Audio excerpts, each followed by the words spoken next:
هو ايه اللي حصل في النادي الاهلي وايه المشاكل اللي دايره حاليا في النادي الاهلي. تعالوا نوريك بحل المشاكل اللي دايره في النادي الاهلي الايام دي، وخصوصا انها مش اول مره بتحصل في النادي الاهلي، ودي حصلت من قريب.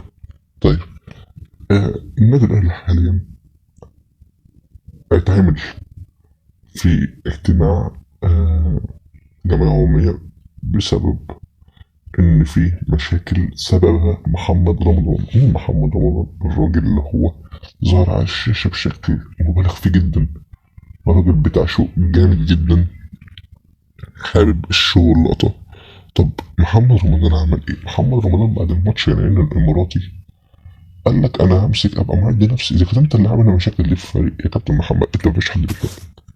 يعني عشان نبقى واضحين والصورة تبقى واضحة، انت مفيش حد بيحبك في النادي.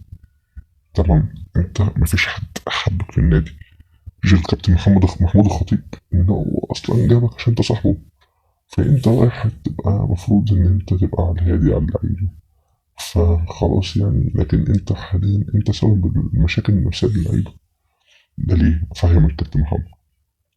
حضرتك دلوقتي لما جيت خليت الكهرباء ياخد 500,000 مع ان هو يرجع القاهره، لكن لغيت العقوبه بسبب لا يعلم الا الله. طبعا في جماهير عارفة الموضوع ده كويس جدا، جمهور الأهلي وعارفة إن كهربا لو فتح بقه المشكلة تبقى مشكلة كبيرة.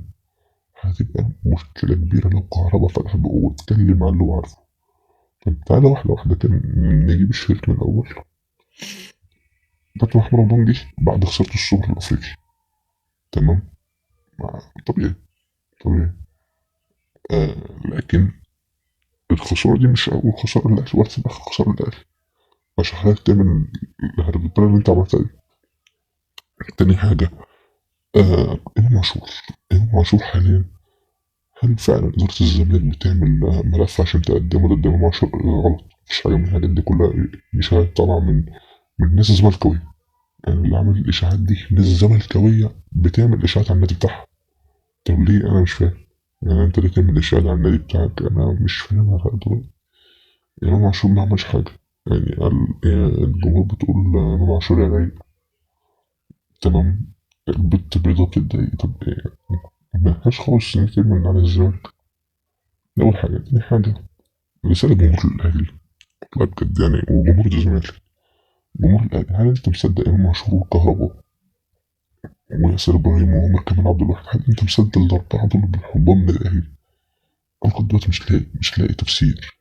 إمام عاشور في الزمالك كان بيبوس الشعر، كهرباء كان بيبوس الشعر. سيبك من عمر كمال بقى وسابهم عشان الناس محترمة. إمام عاشور وكهرباء دول ناس باسوا الشعر وشتموا الأهلي. وعمل ناس، أنا لو واحد دلوقتي زملكاوي مثلا ورحت في النادي الأهلي، هل هشتم نادي الزمالك؟ مش طبيعي، مش طبيعي، مش طبيعي. إلا بقى إذا كان هو بيضحك على عقولنا. لو هو كان بيضحك على عقولنا فهو نجح 100%. الراجل ده زملكاوي 100%. لكن في يوم وليلة ينتقل النادي الأهلي، غريبة. والانتقال ما كانش بسهولة.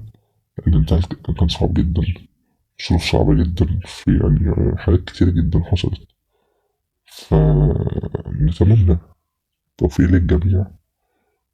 والكابتن علاء الدين تقريبا، مش فاكر اسمه ايه، ولا صلاح الدين، اللي هو المعد النفسي اللي مشي من النادي الأهلي، عمل مشكلة كبيرة. قاعد يتكلم محمد رمضان. محمد رمضان مش حابب حد يبقى في المنظومة ده غيره.